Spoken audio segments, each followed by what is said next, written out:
Skip navigation. Mark Ilkin Hidden Knowledge. Unraveling the Pole Shift. The 26th of February 2019 at 9:19. Earth, Solar, 5G, Gwen, Pole Shift. If you want to understand everything pole shift related, I wrote a book to explain it with a layman's term view which is available on Amazon. Earth, Solar Activity Report, 5G, Gwen Towers, Pole Shift. As always, we start by looking at the Sun in 193 angstroms, measured unit of light. We can see a large coronal hole now Earth-facing. The solar wind stream impact is set to arrive in the next 48 hours. We can expect a risen geomagnetic storm condition, but a moderate 5 kp or under should be the most this solar wind stream should produce. Earth is now in its end of February orbital position. This means the seismic events are coming due to where the brown dwarf is situated in correspondence to Earth's position. You may have noticed the decrease in 6+ magnitude earthquakes now in comparison to December, January months. December, January was our backside alignment with the brown dwarf, which means the electromagnetic portal connections were shorter and straighter, which allows a big increase in interplanetary charged particle exchanges. This is the reason for the seismic uptick in the December, January months. So here is a comparison. December, January. Now compare with February. As you can see, the magnitude 6+ earthquakes have dramatically subsided. Although we did have a strong 7.7 in Ecuador. The reason we had a big earthquake here is due to the planetary alignment of Saturn, brown dwarf, Venus, Earth. Red orb represents the brown dwarf. The interplanetary particle exchange would have caused a lot of energy to build within Earth's core and is still in charging mode now. However, as a whole, the seismicity of Earth has subsided. We can expect a significant increase in seismic activity from May through to September, for Earth will be in the same vicinity of space as the brown dwarf, Jupiter, Saturn. June, July will be the months in which the seismic activity will be at its strongest. We can also expect lots of magnetic disruption within the magnetopause data too. Volcanic activity has subsided too. We can also expect an increase in volcanic activity from May as we approach the T of space where energy is at its greatest. You also may have noticed that the magnetopause data is showing a decrease in magnetic disruption now we are at the end of February.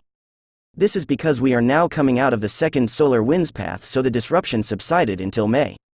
However, in comparison to previous years, we can see an extreme amount of cosmic radiation increase. We can see Earth's bow shock is under an extreme amount of pressure, heat from the charged particles that are barraging Earth's magnetosphere. This is the reason for the magnetosphere depletion and why harmful rays are breaking through the atmosphere to reach ground level, which will only worsen until the approaching system leaves our inner solar system. A thank you to John Trachik for this image, and be sure to follow him on Facebook too, as he does very good updates. The reports on fireballs has also risen. As I've spoke of this many times, when we reach January, we enter the debris field left behind from the brown dwarf and companions. The fireball data rises every year. This is due to the debris field gradually getting closer to the inner solar system. The Nemesis system, brown dwarf and companions, came through the Kuiper belt, outer asteroid belt, around 20 years ago and knocked tons of debris towards our inner solar system, and also, due to the magnetic strength of his system, dragged lots of debris with it. The system comes from the Orion star constellation, which is behind Earth as we reach our January-February orbital position. This is why the fireball reports always increase from these months and continue till September for most of the debris as this side of the solar system, as the Nemesis system came through on its orbit. Here's a link to a post I done a couple of years ago about the increase in fireball data. HTTPS. The colored orbs represent the Nemesis system and is only a guide. This is where the system would be now in 2019. Earth's axis tilt wobble data indicates that the South Pole is now starting to pull back. This means the southern magnetic push from the brown dwarf is easing as Earth reaches its end of February orbital position. The data should start pointing out that the axis will start moving slightly away from the 0 point, but we will monitor this continuously. Purple is 2019. We can also see some very strong ionospheric charging that has been taking place with high electron counts. It's important to monitor these areas of charging, for these are very good indications of where earthquakes can occur within 3 weeks of the charging point. Ionospheric charging are the precursors to earthquakes. Learn more here about GO ionospheric charging and earthquakes work. HTTPS. The polar vortex continues to bring strange weather to the northern hemisphere with very sporadic warm, cold outbreaks in various places. The polar vortex should begin to regain normality soon.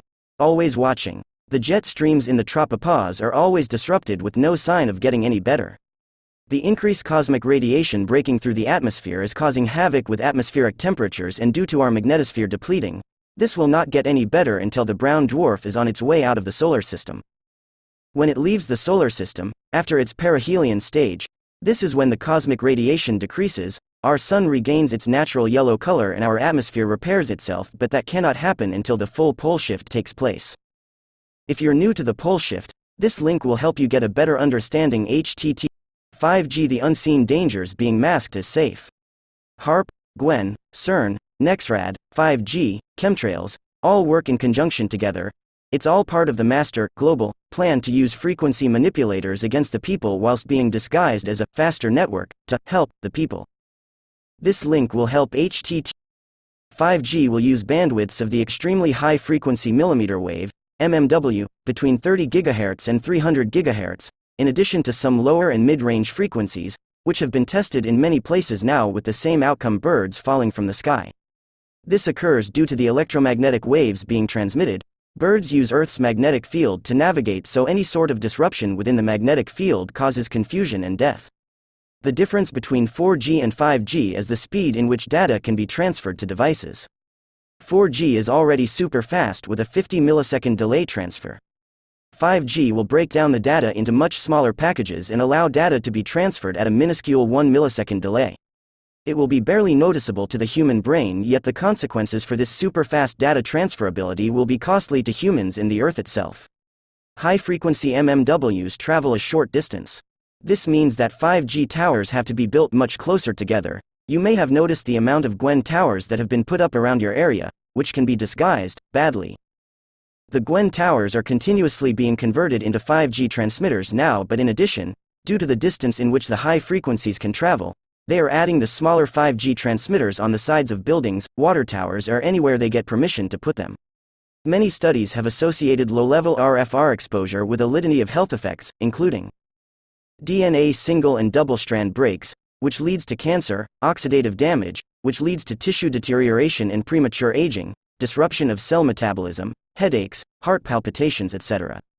The main goal for the frequency manipulators is to keep the public in a much lower state of consciousness so that the people are easier to control. You're made up of a certain frequency which is connected to the Earth, universe. These Gwen 5G towers disrupt this connection, like an electromagnetic prison that surrounds the Earth. They use the television, music to do this too.